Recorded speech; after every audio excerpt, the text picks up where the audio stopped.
There's a notion that goes around the spiritual schools of thought that we chose to come here to this finite mortal existence as star-seeded soul beings from a timeless infinite light dimension.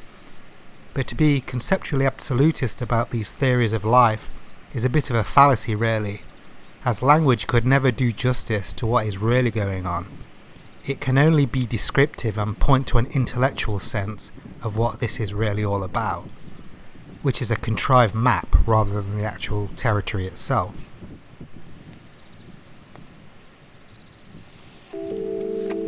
But signs and symbols do rule this world as programmable absolutes, or so it seems.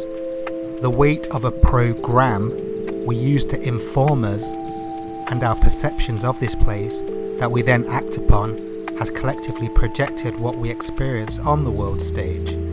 The compounding of polarized thinking is definitely part of what has made this collective 3D experience so dense. That, along with all of the technological frequencies and fields that have created an interfering electromagnetic soup of sorts we have to wade through on a daily basis.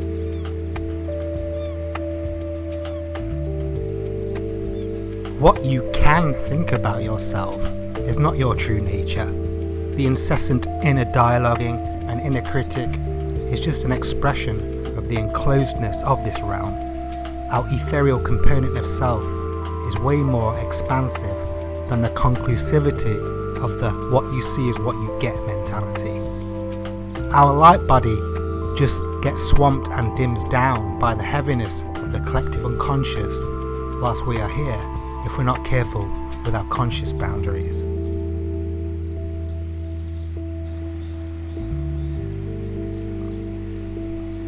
Even our eyes lie to us, as we are hardwired to see the material particle nature of solidity rather than the true quantum fluid wave state that precedes it.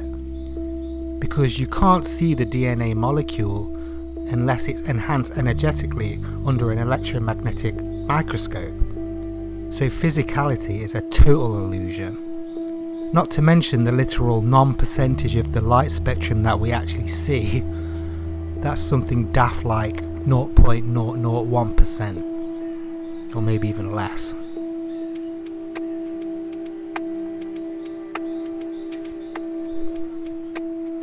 I think there's definitely some truth to the school of thought which suggests we go through a mind wipe from our previous lives or true divine nature as we incarnate into this realm. But I think it might be more accurate to say that because this material plane vibrates at such a slow and dense rate, that the forgettery of our connection to our higher knowing nature is inherent within just existing here, kind of like a distortion field.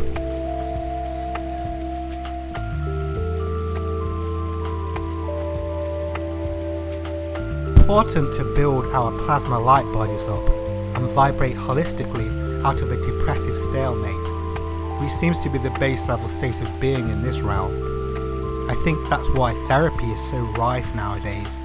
There's nothing wrong with being depressed, it's just symptomatic of being in such a burdensome, heavy psychic atmosphere.